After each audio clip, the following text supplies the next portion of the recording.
कोई ऑब्जेक्शन नहीं और मैंने कभी तुम पर ऐसी कोई पाबंदी नहीं लगाई जिससे तुम्हारी फ्रीडम और प्राइवेसी अफेक्ट हो। मैंने सिर्फ इसलिए तुम्हें ड्राइव करने से रोका क्योंकि के साथ क्यों नहीं गई तुम, और अगर चली गई तो कम से कम किसी को तो इन्फॉर्म करके जाती।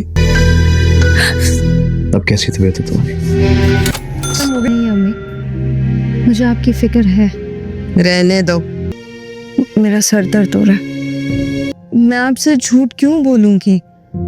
मैं सच बता रही हूँ, मेरी तबीयत नहीं ठीक थी तो बस सर ने मुझे घर भिजवा दिया। है क्या, परेशान ना हो।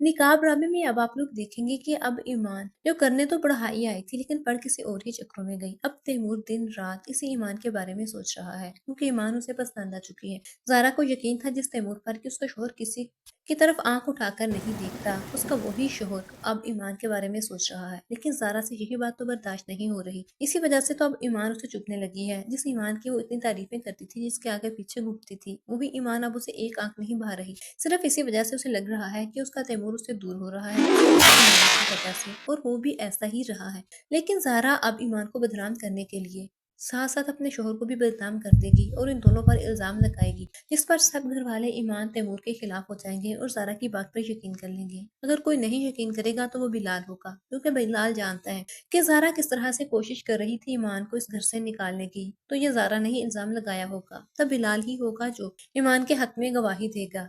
कौन कौन बिलाल और ईमान को एक साथ देखना चाहता है, कमेंट सेक्शन में लाजमी बताइए। मज़ीद ड्रामा प्रोमोस के लिए चैनल को लाजमी सब्सक्राइब कर लीजिए।